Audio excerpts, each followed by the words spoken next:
The red lights flashed across the giant screen in the council chamber as another star system fell to the enemy. Admiral Vextar watched the display with growing fear as the Zephyrian collective consumed world after world. His blue skin had turned pale and his forearms shook as he pointed at the map. The creatures from the dark void had already destroyed 17 member worlds in just 6 months. Their black ships moved like a plague across the galaxy, taking everything in their path. Jake Morrison sat in the back row of the emergency meeting hall. The human representative felt small among the giant aliens around him. Earth had only joined the Galactic Council 3 years ago, and most species still saw humans as primitive cave dwellers. The other delegates towered over him with their advanced technology and strange abilities. Some could read minds while others could bend metal with their thoughts. Humans brought nothing special to the table except their stubborn nature and violent history. "We have tried everything," Admiral Vextar announced to the crowd of worried alien faces. "Our best weapons cannot break through their shields. Our smartest computers cannot predict their moves. They fight as one mind across millions of ships. Every time we adapt our tactics, they adapt faster." The chamber filled with nervous whispers and clicking sounds from various species. Counselor Thelmine from the brain-enhanced cerebral dominion stood up on his thin legs. His huge head pulsed with glowing veins as he spoke. "Perhaps we should consider surrender. The Zephyrians offer to spare populations that submit without fighting. Better to live as slaves than die as free beings." Angry shouts erupted from many delegates. The warrior species of Rigel slammed their clawed fists on their desks, while the peaceful traders from the Silk Nebula huddled together in fear. Jake had seen this kind of panic before in Earth-Zone wars. When people got scared enough, they started making bad choices. "Order, order," Admiral Vextar called out with his booming voice. "We must find another way. Our combined fleets still outnumber theirs 3-1. There has to be something we have not tried yet." The massive hologram in the center showed the latest battle reports. The Zephyrian ships looked like dark metal insects with energy weapons that could slice through any known armor. Their coordination was perfect because they shared one collective mind. When one ship learned something, they all learned it instantly. No council fleet had won a single major battle against them. General Korthik of the Rigel warriors stood up to speak. His massive frame and sharp teeth made him look fierce, but Jake could see the defeat in his red eyes. "We have used every known strategy in galactic warfare. Direct assault, flanking maneuvers, siege tactics, even desperate charges. Nothing works against an enemy that thinks faster than our best battle computers." Jake listened to the debate and felt something stir in his mind. These aliens were all thinking like their advanced civilizations had taught them. They relied on technology and superior firepower to win battles. But humans had learned to fight differently during their long and bloody history. Earth had never been united under one peaceful government. Humans had spent thousands of years fighting each other with limited resources and primitive weapons. The debate continued for hours as more bad news arrived. 3 more systems had fallen while they talked. The Zephyrian advance showed no signs of slowing down. At this rate, they would reach the Council's capital worlds within a year. "Does anyone have any other suggestions?" Admiral Vextar asked in desperation. His voice echoed through the silent chamber. "Any ideas we have not considered?" Jake felt his heart racing as he slowly stood up. Every alien eye in the room turned to look at him. He cleared his throat and tried to keep his voice steady. "What about using tactics that do not depend on technology?" The silence stretched for several seconds before Counselor Thelmine started laughing. His brain pulsed faster as he spoke. "The primitive human thinks his Stone Age methods can defeat a spacefaring civilization. This is not the time for your species' crude approaches to warfare." But Admiral Vextar held up one of his 4 hands for quiet. Jake noticed the Admiral's eyes studying him with interest. Vextar had read the files on human history when Earth joined the Council. He knew that humans were unique among galactic species for their constant warfare and violent evolution. "Explain what you mean," the Admiral commanded. Jake took a deep breath and activated his small datapad. The image of an ancient Earth battlefield appeared on the main screen. "The Zephyrians think like one giant computer because that is what they are. They process information logically and make the most efficient choices. But humans have been fighting thinking enemies for thousands of years. We developed ways to win that do not require better technology." The chamber erupted in confused murmurs and angry shouts. Jake continued before anyone could stop him. "We learned how to use deception, misdirection, and psychology against our enemies. We make them fight on our terms instead of theirs. We turn their strengths into weaknesses. You suggest we use ancient human barbarism against advanced space warriors? General Korthik growled. Your species has barely learned to travel between stars. Jake felt his temper rising but kept his voice calm. I am suggesting we use human tactics. We know how to fight smart instead of just fighting hard. The Zephyrians expect logical responses to their attacks. They adapt to predictable strategies. But what if we stopped being predictable? Admiral Vextar studied the human carefully. Earth's history files contained records of incredible victories won by smaller forces against larger armies. Humans had a talent for finding unconventional solutions to impossible problems. Their entire evolutionary path had been shaped by conflict and competition. The Council is desperate enough to consider any option, the Admiral finally said. But how do you propose to implement these ancient tactics in modern space warfare? Jake smiled for the first time since the meeting began. Give me a small team of human military advisors and access to your fleet commanders. Let us show you what humans learned during 10,000 years of warfare. Sometimes the oldest solutions work better than the newest technology. The debate that followed was fierce and angry. Many delegates refused to trust their survival to primitive human strategies.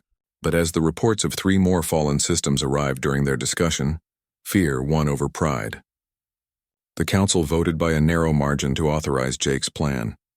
Admiral Vexitar approached Jake after the session ended.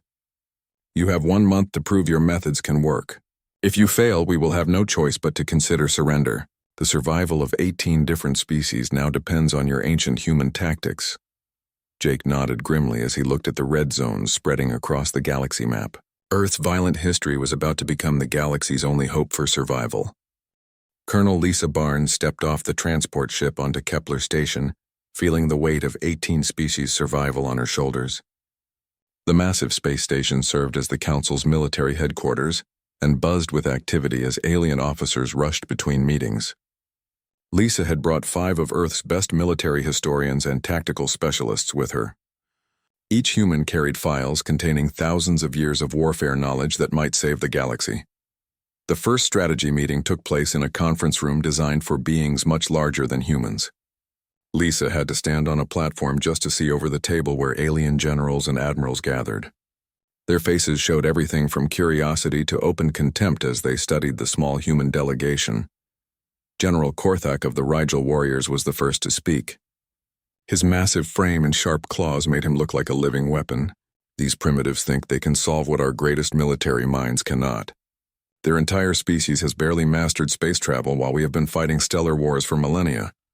Lisa remained calm as she activated the holographic display system. Images of ancient Earth battles filled the air above the conference table. General, your fleets have been fighting the Zephyrians the same way for 18 months. You form battle lines, exchange fire until they adapt to your weapons, then retreat when they gain the advantage. The pattern repeats every time. She highlighted the Battle of Thermopylae, where 300 Spartan warriors held off a massive Persian army. King Leonidas did not try to match his enemy's numbers or superior equipment. Instead, he chose the battlefield. He forced hundreds of thousands of soldiers to fight in a narrow mountain pass where only a few could attack at once. Commander Yilseth of the Aquatic Alliance studied the display with interest. Her fish-like features wrinkled in confusion as she spoke. But how does this apply to space combat? There is no terrain in the void between stars. We cannot choose advantageous ground that does not exist. Ryan Cooper, Lisa's second-in-command, stepped forward with enthusiasm. Space has plenty of terrain if you know how to look for it. Asteroid fields, gravity wells from large planets, radiation zones, debris fields from old battles. We can also create terrain using our own ships and technology. Lisa brought up another historical example, showing English longbowmen defeating French knights at Agincourt. The English did not have better armor or weapons than the French cavalry, but they forced their enemies to charge across muddy ground that made their horses slow and clumsy. The French advantages became disadvantages because of the conditions. Admiral Vexitar leaned forward with growing interest. You are suggesting we manipulate the battlefield to neutralize Zephyrian advantages? Exactly, Lisa replied. But that is just the beginning. Humans developed many ways to win battles through thinking instead of just fighting.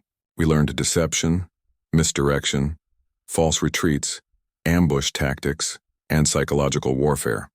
Dr. Ben Parker, the team's specialist in military psychology, activated another display. The Zephyrians operate as a hive mind, which gives them perfect coordination but also creates a weakness. They share all information instantly across their network. If we feed false information to one ship, their entire fleet receives that same false data. The alien commanders looked skeptical but desperate enough to listen. Over the next several days, Lisa's team worked closely with Council engineers and tacticians to develop new strategies. They studied Zephyrian battle patterns and identified predictable behaviors that could be exploited. The plan they created was unlike anything the Council had attempted before. Instead of trying to destroy Zephyrian fleets through superior firepower, they would use the enemy's hive mind against itself. The operation required precise coordination and perfect timing, but it offered hope where none had existed before. "We call it Operation Deception Point," Lisa explained to the assembled fleet commanders. "The goal is not to win through strength, but to win through confusion. We will make the Zephyrians doubt their own perceptions and disrupt their perfect coordination." Captain Alex Turner volunteered his cruiser New Horizon for the first test mission. Council technicians modified his ship with false energy signatures that would make it appear to be a massive dreadnought on enemy sensors. Meanwhile, real dreadnoughts would mask their signatures to look like small escort ships. "Remember," Lisa told Turner during the briefing, "the Zephyrians will scan your ship and share that data with their entire collective. We are not just fooling one squadron. We are feeding false information to millions of enemy units across the galaxy." The test would take place at the Meridian system where Zephyrian scouts were probing Council defenses. If the deception worked, it would prove that human tactics could be adapted to space warfare. If it failed, the Council would lose valuable ships and might abandon the strategy entirely. Ryan worked with alien engineers to develop new sensor masking technology based on human camouflage principles. "Humans learned to hide from predators long before we learned to hunt them," he explained. "Deception is one of our oldest survival skills. Dr. Parker studied Zephyrian psychology through intercepted communications and battle recordings. Their collective mind has never experienced uncertainty or conflicting information. They evolved in an environment where perfect knowledge was always available. Doubt is completely foreign to their mental processes." As the preparations continued, Lisa noticed changes in how the alien officers treated her team. The initial contempt had been replaced by curiosity and growing respect. These advanced civilizations were beginning to understand that primitive did not mean inferior. Admiral Vextar approached Lisa on the final day of preparation. "Colonel, I must admit that I doubted your methods when this began. The concept of winning through deception rather than superior force is difficult for my people to understand." Lisa nodded as she reviewed the mission parameters one last time. "Admiral, most galactic species developed through cooperation or natural selection. You had advantages that made direct confrontation viable. Humans evolved differently. We had to learn to survive through cunning because we lacked other advantages." The Admiral's forearms gestured toward the tactical displays showing Zephyrian fleet movements. "And you believe this cunning can defeat an enemy that has conquered 17 worlds?" "I believe it can," Lisa replied. "But this is just the first step. If Operation Deception Point succeeds, it will prove that the Zephyrian collective can be confused. Then we can implement larger and more complex deceptions." The countdown began for Captain Turner's mission as fleet commanders gathered in the command center. Tension filled the air as everyone realized this moment would determine whether human tactics could save the galaxy. Lisa watched the displays showing Turner's disguised cruiser approaching the Zephyrian scout force. "All stations report ready." Turner's voice came through the communication system. "Beginning approach to enemy formation. They are scanning us now and taking the bait. Energy signatures show they believe we are a dreadnought-class vessel." Lisa held her breath as the carefully planned deception unfolded. Everything depended on whether creatures that had never experienced doubt could be taught to question their own perceptions. The fate of 18 species hung in the balance as ancient human wisdom prepared to face the most advanced enemy the galaxy had ever known. Captain Alex Turner watched his sensors as the Zephyrian scout ships approached his position near the outer edge of the Meridian system. His cruiser New Horizon had been modified to broadcast the energy signature of a Council dreadnought, while the real battleships behind him appeared to be simple escort frigates. The deception felt fragile and dangerous as enemy vessels closed the distance. Zephyrian formation is responding exactly as predicted. Turner reported to the command center on Kepler Station. "They are concentrating fire control systems on my position and treating the actual dreadnoughts as secondary targets." Lisa Barnes monitored the battle from the tactical center, alongside Admiral Vextar and the other council commanders. Her heart raced as she watched the culmination of weeks of planning unfold on the main display. Everything they had theorized about Zephyrian psychology was about to be tested in actual combat. The enemy ships moved in perfect formation as they always did. Their dark hulls reflected no light as they positioned themselves for optimal firing angles against what they believed was the primary threat. Turner's disguised cruiser drew their attention, while the real dreadnoughts maneuvered into flanking positions. Enemy ships are adapting their shield frequencies to counter dreadnought-class weapons. Ryan Cooper reported from his station. They are completely ignoring the actual threat behind them. Admiral Vextar's forearms trembled with anticipation. "In all our battles with the Zephyrians, they have never made such a tactical error. Their shared consciousness should have detected the real dreadnoughts by now." Dr. Parker monitored intercepted Zephyrian communications through the translation computers. Their network traffic shows complete confidence in their sensor readings. They are sharing Turner's false signature data across their entire collective without any verification. The moment of truth arrived as Turner's cruiser entered optimal weapons range. The Zephyrian ships opened fire with their devastating energy beams, striking his reinforced shields with enough power to destroy a normal vessel. But Turner had prepared for this moment. "Taking heavy damage to forward shields," Turner announced calmly. "Beginning evasive maneuvers. Real dreadnoughts are now in perfect position." Lisa gave the attack order and watched as 3 actual Council dreadnoughts unleashed their full firepower against the exposed flanks of the Zephyrian formation. The enemy ships had positioned their strongest shields forward to counter the false threat, leaving their sides vulnerable to the real attack. The results were immediate and shocking. 2 Zephyrian vessels exploded in brilliant flashes, while a third suffered critical damage to its propulsion systems. The remaining ships found themselves caught between Turner's surprisingly resilient cruiser and the devastating firepower of the dreadnoughts they had ignored. But the most remarkable event happened next. For the first time in recorded galactic history, Zephyrian ships retreated from a battle they should have been able to win.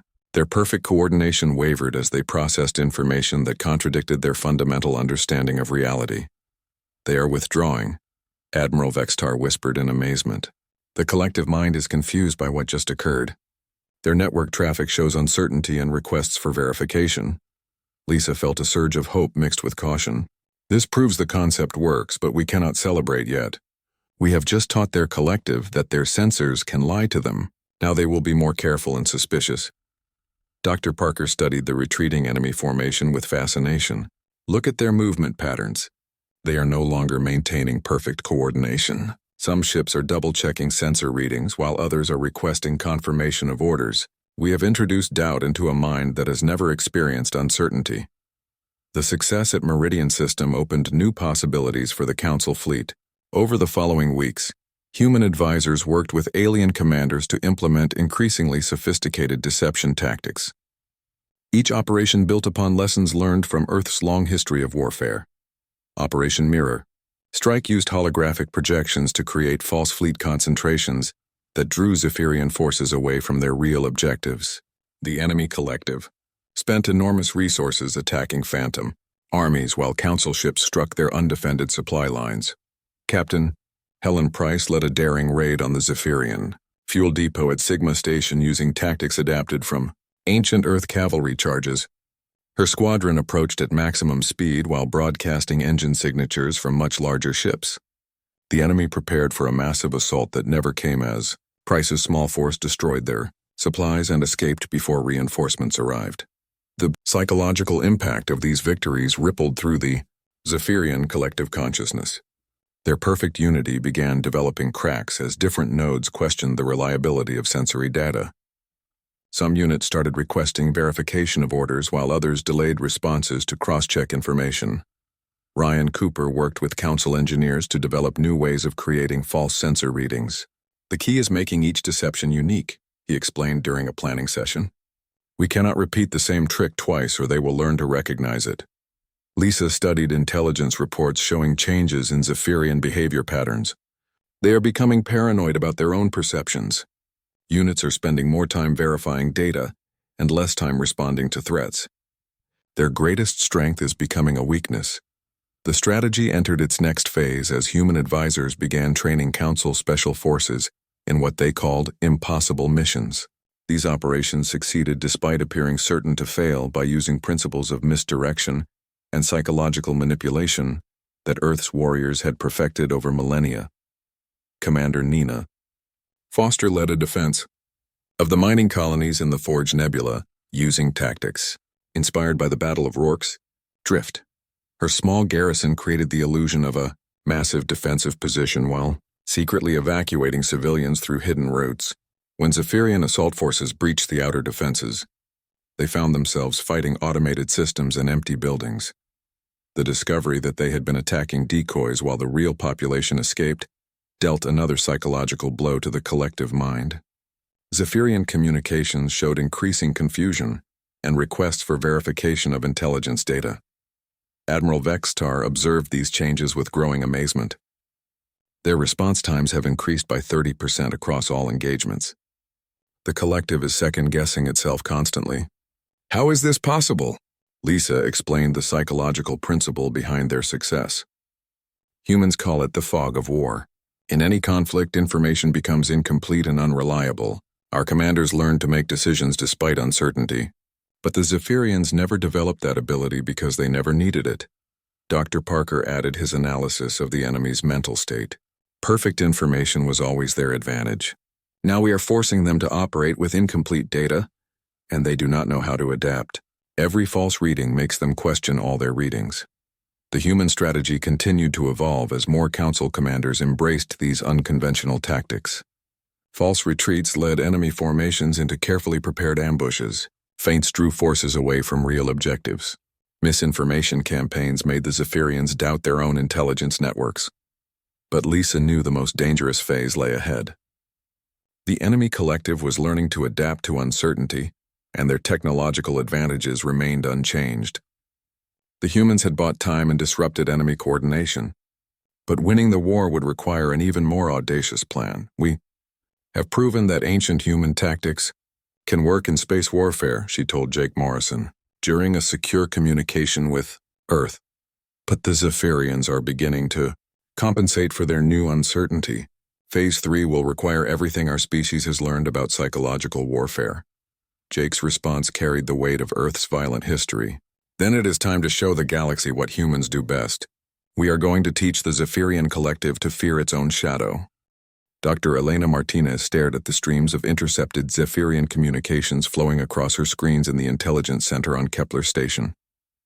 As the human team's specialist in alien psychology, she had been monitoring the enemy collective's mental state for months. What she discovered both amazed and terrified her. The Zephyrian collective mind is fragmenting, she reported to the Emergency Strategy Council. Their perfect unity is developing cracks that spread wider with each successful deception. Different nodes are beginning to question other nodes' sensory reports. Admiral Vextar studied the translated communication logs with his 4 eyes wide in disbelief. How is this possible? They have operated as a single consciousness for thousands of years. Their technology depends on perfect mental coordination. Elena brought up displays showing communication patterns between Zephyrian ships and command structures. Look at these message frequencies.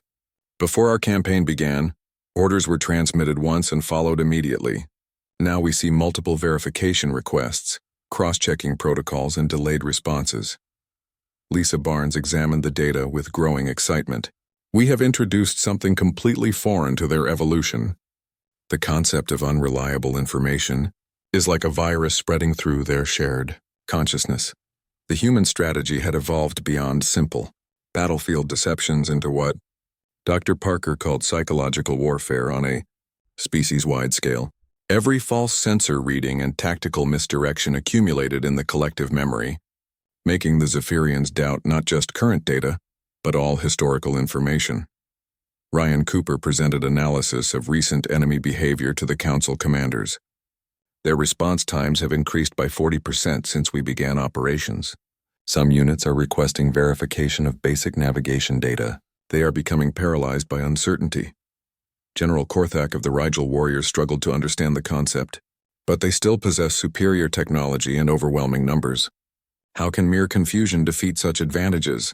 Jake Morrison, attending the meeting via communication link from Earth, provided the explanation. General, imagine if you suddenly could not trust your own eyes or ears. Every decision would require verification from multiple sources.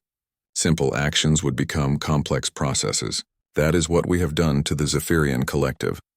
The strategy entered its most dangerous phase as Elena discovered something unexpected in the enemy communications. The collective consciousness was not just becoming uncertain about external data. It was beginning to doubt its own internal processes and memories. They are questioning historical battle records, Elena reported with amazement. Some nodes are requesting verification of past victories. The psychological damage is spreading beyond current operations into their fundamental understanding of reality. Lisa recognized the opportunity this created. If they doubt their own history, we can exploit that weakness. We need to convince them that some of their past victories were actually defeats disguised by false information. The operation that followed required the most sophisticated deception the humans had yet attempted. Using captured Zephyrian communication protocols, Ryan's team began injecting false historical data into the collective's information networks. The fabricated records suggested that several major enemy victories had been tactical disasters covered up by faulty sensor readings. Commander Helen Price led the first test of this psychological attack during a skirmish in the Outer Ring systems. Her squadron engaged a Zephyrian patrol while broadcasting fake historical records showing similar formations, suffering devastating defeats in previous battles. The enemy response exceeded all expectations. Instead of pressing their technological advantage, the Zephyrian ships hesitated and requested verification of tactical protocols. Some units began retreating before the battle had properly begun, convinced that their formation was fundamentally flawed. It worked beyond our wildest hopes, Price reported to the command center. They are so uncertain about their own capabilities that they cannot commit fully to any action. The collective mind is essentially having a breakdown.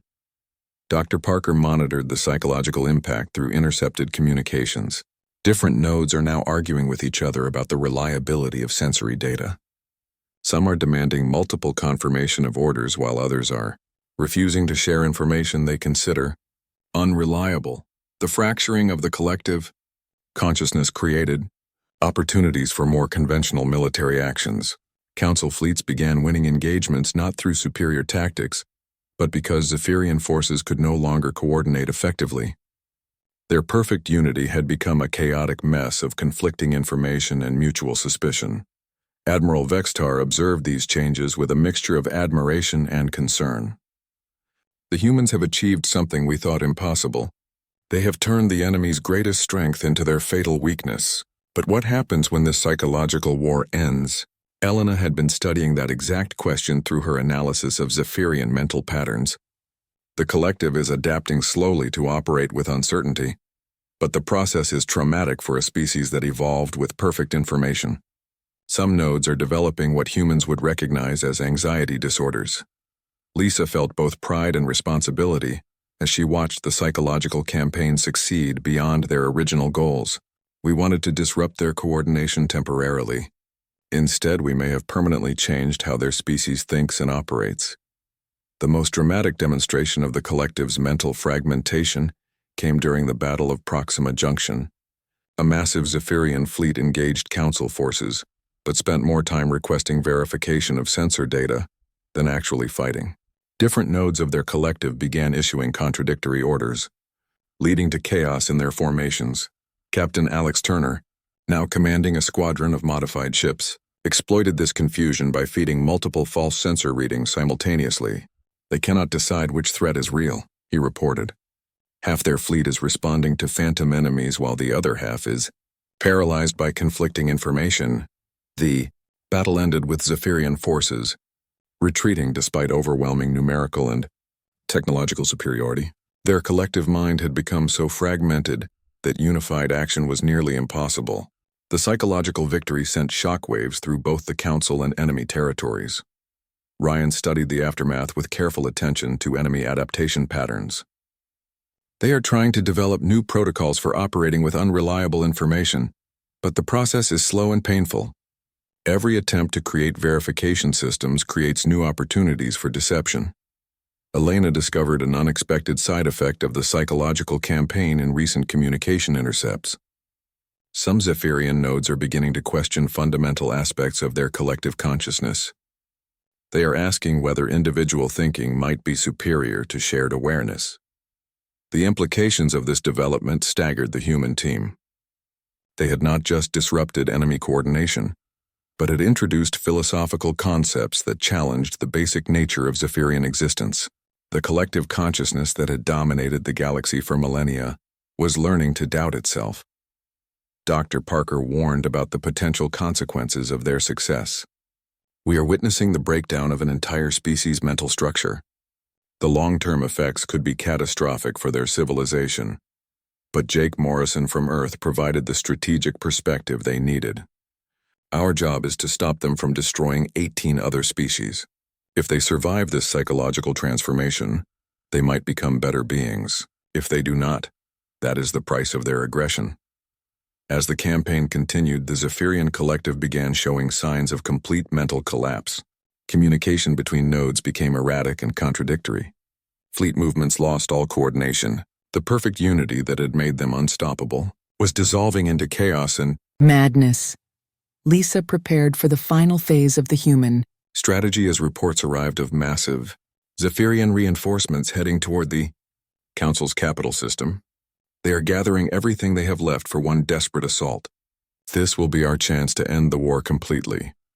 The ancient human art of psychological warfare had proven more devastating than any weapon in the galaxy's arsenal. Now it was time to deliver the final blow to an enemy that had learned to fear its own mind. General Marcus Webb stood before the largest gathering of Council fleet commanders in galactic history, as reports confirmed the approach of the Zephyrian collective's final armada. The enemy had assembled every remaining ship from across their conquered territories for one massive assault on Central Prime, the Council's capital system. Nearly 10,000 vessels moved through space like a dark cloud of death, approaching the heart of galactic civilization. They are betting everything on this attack, Webb explained to the assembled alien commanders.